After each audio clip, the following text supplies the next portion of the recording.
And also you don't have to strain your neck.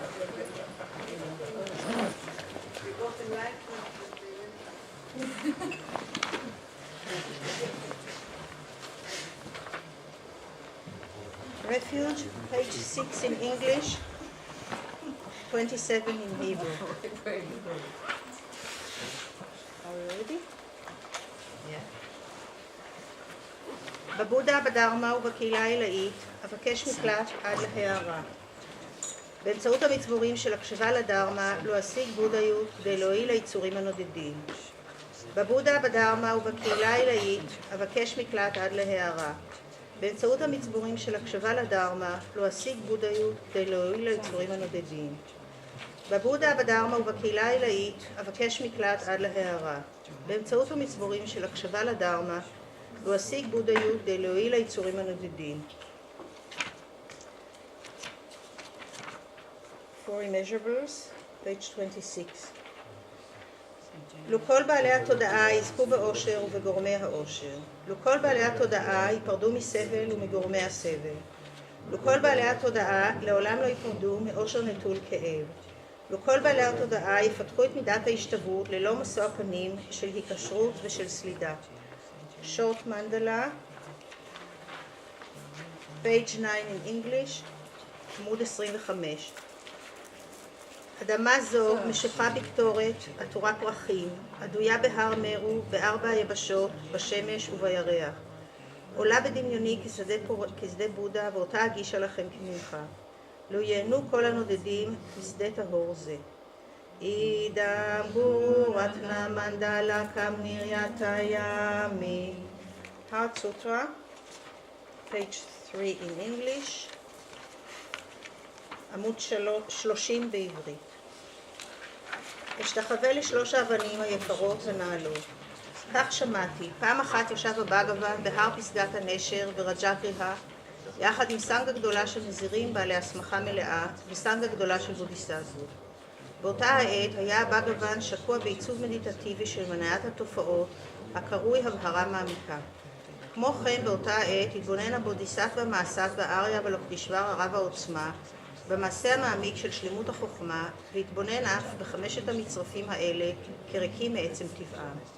ואז מכוח הבודה אמר כך שריפוטרה הנכבד לבודיסטווה מעשתווה אריה ולוקדישבר הרב העוצמה. כיצד יתאמן אותו בן השושלת הרוצה לעסוק במעשה המעמיק של שלמות החוכמה? מי שאמר זאת השיב כך הבודיסטווה מעשתווה אריה ולוקדישבר הרב העוצמה לשריפוטרה הנכבד. שריפוטרה, בן השושלת או בת השושלת הרוצים לעסוק במעשה המעמיק של שלמות החוכמה, התבוננו כך. התבוננו עד תום אף בחמשת המצרפים האלה כריקים מעצם טבעם. החומר ריק, הריקות היא חומר, אין ריקות מלבד חומר ואף אין חומר מלבד ריקות. כמו כן, תחושה, הבחנה, גורמים מורכבים ותודעה ריקים. שריפוטרה, כך כל התופעות הן ריקות, נטולות מאפיינים, לא נוצרות, לא פוסקות, נטולות זיהומים, מופרדות מזיהומים, ללא התמעטות, ללא התמלאות. שריפוטרה, לפיכך לריקות אין חומר, אין תחושה, אין הבחנה, אין גורמים מורכבים, אין תודעה. אין עין, אין אוזן, אין אף, אין לשון, אין גוף, אין תודעה מנטלית. אין חומר, אין צלילים, אין ריחות, אין טעמים, אין מושאי מישוש, אין תופעות. אין מרכיבי עין, אין מרכיבי תודעה מנטלית ועד למרכיבי התודעה המנטלית העיקרית. אין בערות, אין הכחדת הבערות ועד להזדקנות ומוות ואף אין הכחדת הזדקנות ומוות. כמו כן, אין סבל, מקור, היפסקות ודרך. אין חוכמה נשגבת, אין השגה ואף אין אי השגה. שריפוטרה, לפיכך, משום שאין השגה, מסתמכים הבודיסטבות על שלמות החוכמה ושוהים בה. משום שבתודעתם אין מערפלים, אין בהם פחד. משחלפו כליל מעבר לשגוי, הם מגיעים לשלמות של החלוף מעבר לצער. כמו כן, בהסתמך על שלמות החוכמה, הגיעו כל הבודות השוכנים בשלושת הזמנים לבודיות שלמה לחלוטין, הערה השלמה בהחלט. לפיכך, מנטרת שלמות החוכמה, מנטרת הידיעה הכבירה, המנטרה שאין נעלה ממנה, המנטרה המשתווה למה שאין שווה לו, המנטרה המשכינה כליל שלווה בכל הסבל, משום שאינה שקרית, דשי אמיתית. מנטרת שלמות החוכמה נאמרת, תאייתה, גתה גתה, פרה גתה, פרה סמה גתה, בודי סוהה. שריפוטרה, על הבודיסטווה מעשתווה להתאמן כך בשלמות החוכמה המעמיקה. ואז יצא הבאגוון מהעיצוב המדיטטיבי הזה ונשא מילות שבח לבודיסטווה מעשתווה אריה ולוקדישבר הרב העוצמה. טוב מאוד, בן השושלת זה כך, בן השושלת זה כך. יש לעסוק בשלמות החוכמה המעמיקה כפי שציינת, ותתגתות אף הם ישמחו בכך. משהעניק הבאגאוואן את אמרתו כך, סמכו שריפוטרה הנכבד, הבודיסטווה המעשטווה, האריה ולוקטישבר הרב העוצמה, הסובבים האלה כולם בצירוף הישויות השמימיות, בני האנוש, הישויות השמימיות למחצה והגנדרבה, ושיבחו את שאמר הבאגאוואן.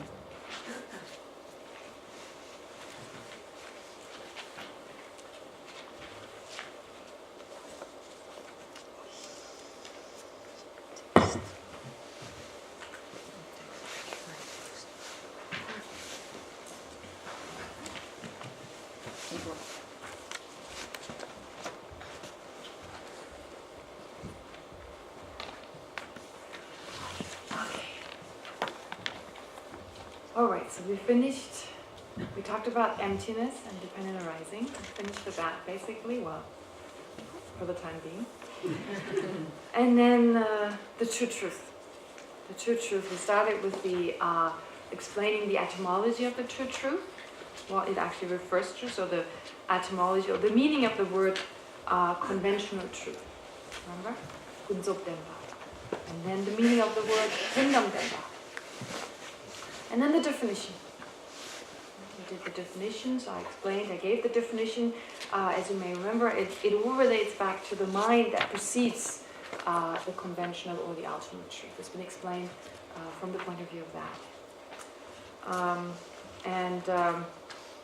I also briefly discussed the difference between a conventional truth and being conventionally existent, and the difference between an ultimate truth and being ultimately existent. Is there anything that exists ultimately? No. Good. Is there anything that is an ultimate truth? Yes. All right. So the difference, I think, is at this point it's clear, relatively clear. So you can always go back to any writings on emptiness. So there's lots of texts that you could read about this. So of course, there's Moses' book, How to See Yourself as You Really Are. It's very helpful to just get an understanding about the lack of inherent existence, so it's been translated into Hebrew. And of course there's lots of other books that deal with emptiness. Geshe Tashi Tsering's book, The True Truth, or Geshe Tashi Tsering's book, Emptiness. It's definitely a recommended reading.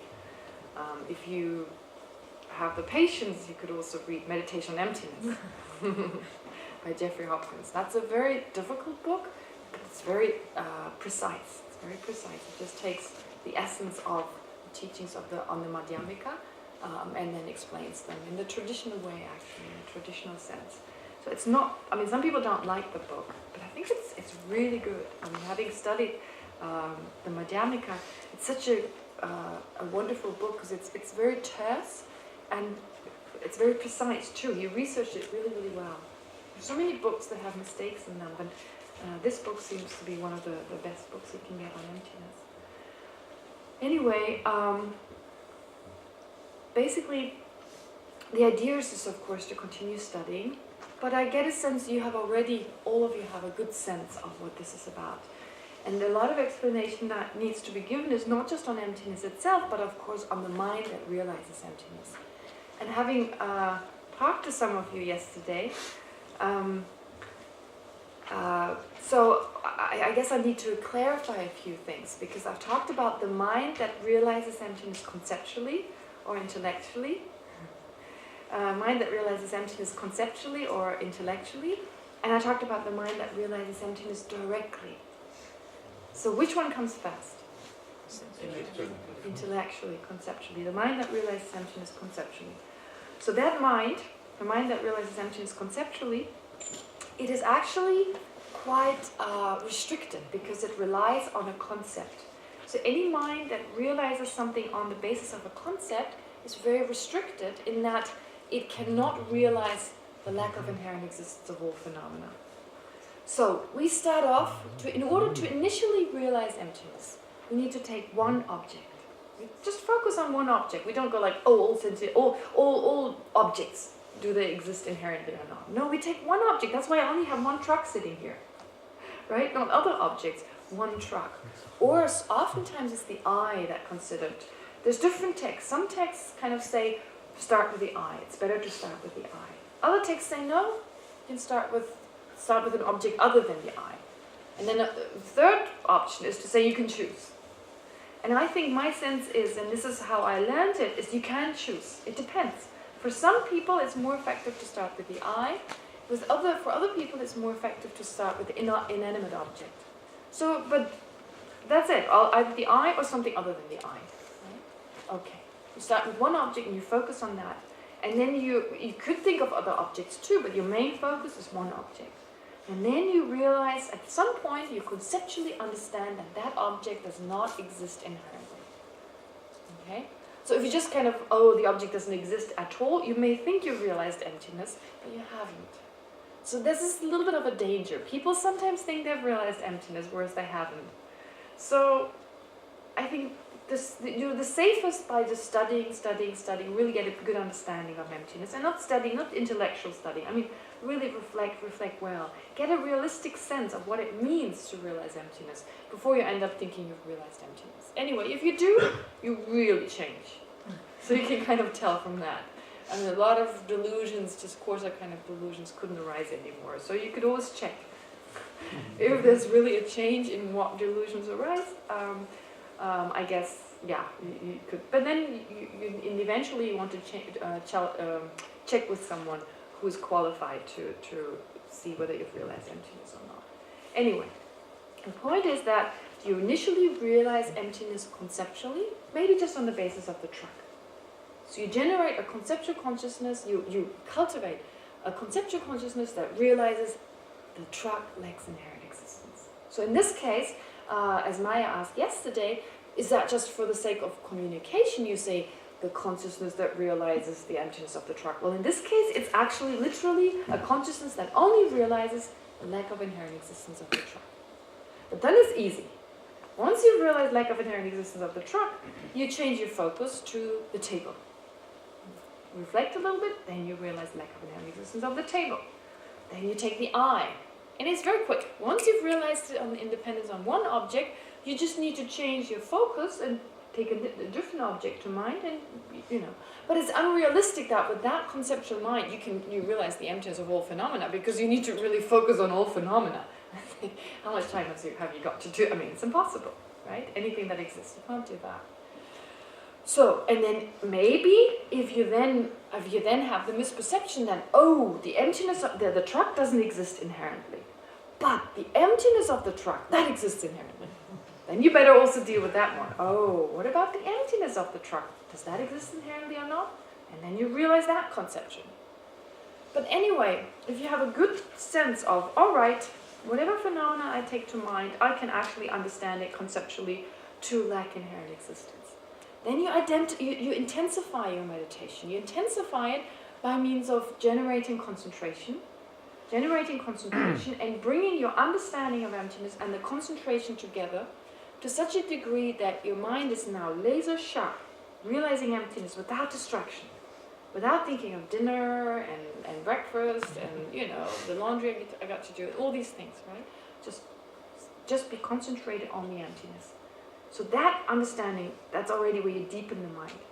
And then through further meditation, this mind, even though together with the concentration, it's now become a meditative stabilization that is a union of calm abiding, the concentration, and special insight, the mind that realizes emptiness. So though this has become a union, concentration of a wisdom that realizes emptiness, you need to continue with that meditation until it goes from a conceptual mind, an intellectual mind, to become a direct perceiver. Okay? So first we just intellectually understand emptiness with a very coarse mind, and then we deepen that understanding by bringing it together with concentration. But that doesn't mean that this mind is a direct perceiver. It's still conceptual, it's still intellectual, just very focused. But then you try to overcome the mental image, the concept we have of emptiness, to have that not appear anymore. The appearance kind of disappears. The appearance of the concept that we have of emptiness, that goes away. And you directly realize it. Okay? So for those of you who are not familiar with that concept or that mental image I talk about, there's a difference between looking at this truck Okay? You look at this truck and it appears vividly, without any concept to your eye consciousness, right now, doesn't it? And then if I ask you to close your eyes and think about the truck, please close your eyes and think about the same truck. Okay, all right. Does the same truck appear? Yes, it appears, because now it appears to the mental consciousness, not to the eye consciousness. It appears to the mental consciousness and by means of an image. Did you notice the image? Yes. So the truck still appears, but not as vividly as the actual truck. But by way of that image, you're able to get at the truck. So the same is true for the emptiness, except that you don't start with perceiving emptiness directly with your senses and then perceive it conceptually. Here it goes the other way around, because emptiness is very subtle. So you first have to develop a concept, a kind of image of emptiness, a concept that is similar to the concept of the truck that just appeared to you. Oh, that wasn't working the whole time? Not all the time. On and off. Oh, no, I didn't realize. Okay. Conceptual was there. Okay. But did you hear what I said so far? Yes. Okay, good. Not that I need to do it again. Anyway, the point is that, what was it? Oh, so you first have a concept, an image, a mental image, a generic image of emptiness, and now you want it to disappear. You work, you intensify your meditation to such a degree, you become so familiar with emptiness that eventually the concept goes away and you experience it directly, the way you experience the truck directly with the eye consciousness. Except it's a mental consciousness. You don't perceive the emptiness with an eye consciousness, you perceive it with a mental consciousness. Okay? Directly. All right. So that direct perception means you directly experience it, and all you experience is emptiness. You do not experience any conventional truth. All conventional truths are gone.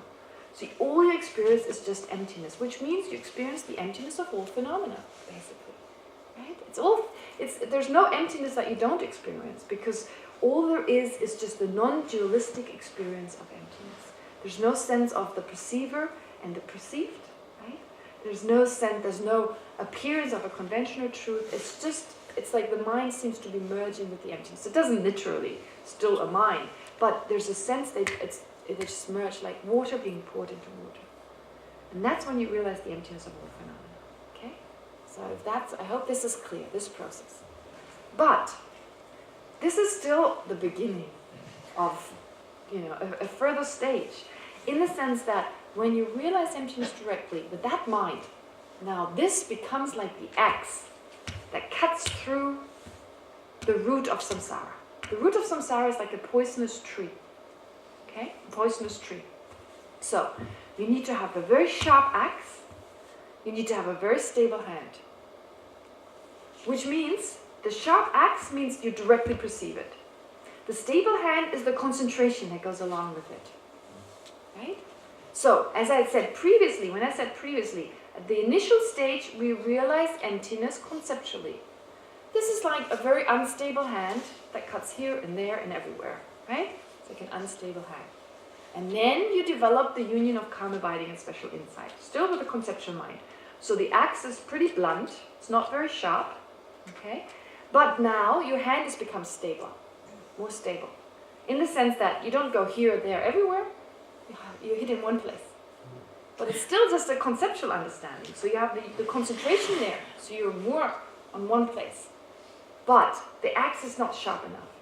So eventually you have to realize emptiness directly. This is when your hand is stable, the axe is sharp, and you can actually really start making a difference. Hitting through, cutting through the different levels of ignorance. The misperception of reality. First, the ones that we've acquired in this lifetime. Culturally based, ideologically based, religiously based, philosophically based. These ideas we have that we were not born with, views about the self that we weren't born with. Such as, philosophically, an example would be, there's a soul that moves on from one life to the next. It is based on our innate sense that there isn't an inherently existent I, but then intellectually acquired, the one acquired in this lifetime, certain religions therefore then talk about a soul that is different from mind and body, or ideas in advertisement. Just be who you are. Be better than, be this, be that, be someone in the world. My favorite is this one. Рита talked about this yesterday. No, my favorite's another one first. One favorite is when you have a feeling, I'm just not myself today. I love that. I'm just not myself today. It's like mind and body are totally over there, and then I'm not myself today somehow. As if there was something really totally separate. Or, as Рита mentioned, I feel much younger than I am. It's like, what does that mean? My body, I feel much younger than I am. My body is kind of, it is what it is. My mind is so much older than my body, right? Beginning of lifetimes. So what is there left to feel that much younger than you are? Feel younger than your body? I mean, what is it that feels younger than your body? The mind is definitely much older than the body. So it's again that sense, I feel much younger than I am. Right? It's kind of, it's funny. So it's this, we are not born with that. It's something that through cultural kind of conditioning, it's like in an advertisement. Take this wrinkle cream. You'll feel younger than you are. Right? It's kind of being encouraged, or it's been cultivated through external kind of influences. So that's the intellectually acquired. That one we get rid of first. Okay? There's also, scientifically possibly, ideas such as intellectually acquired. It's not just the ignorance that misperceives reality. There's other misperceptions that arise from the misperception of reality, such as that my actions have no causes and conditions. That also arises from misperceiving reality, misperceiving an inherent existence, therefore a permanence of phenomena, therefore a sense that phenomena are independent. My experiences are independent of my actions in the past. Okay?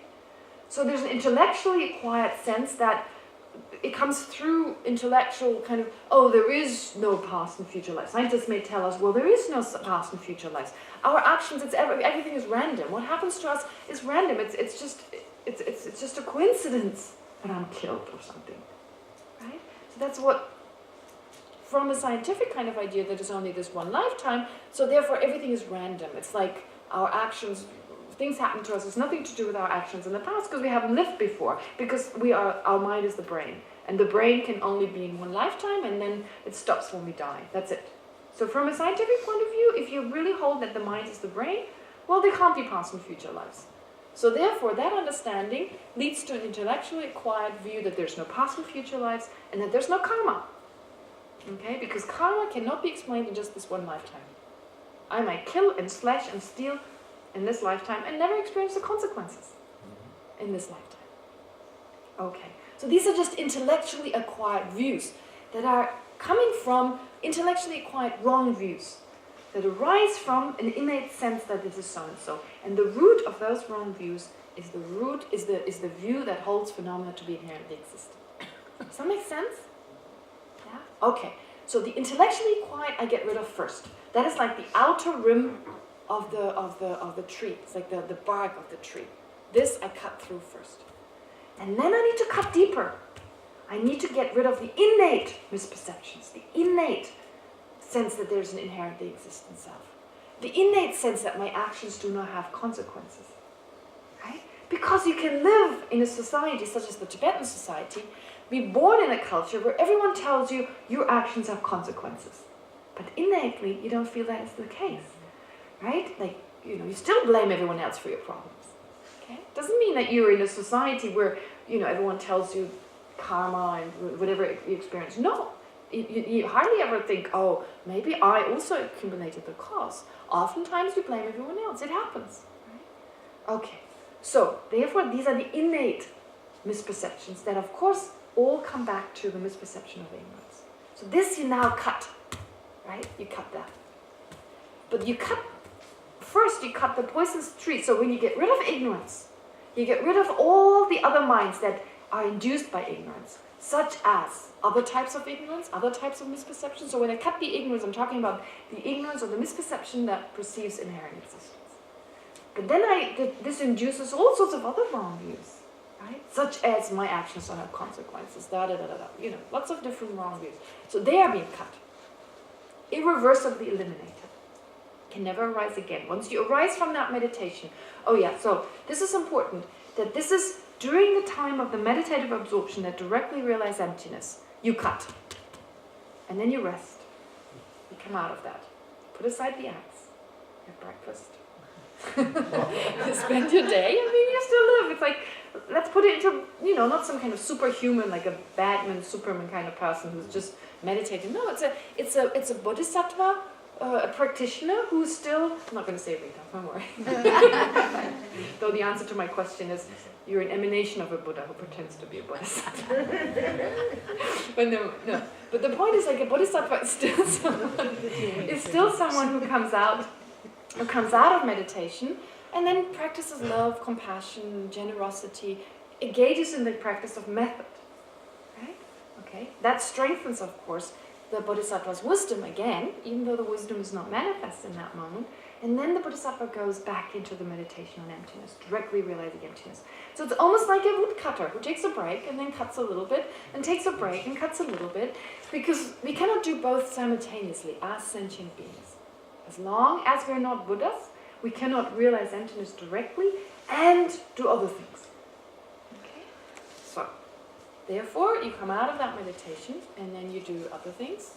You practice, of course, wisdom, love, compassion, generosity, patience, the 6 perfections except the last one, the 5 perfections. Oh, the 4 perfections, you could say, because concentration and wisdom you practice while you're in meditative equipoise, and the other 4 you practice, we could also say enthusiasm you also practice. The perfection of enthusiasm you also practice when you're doing wisdom.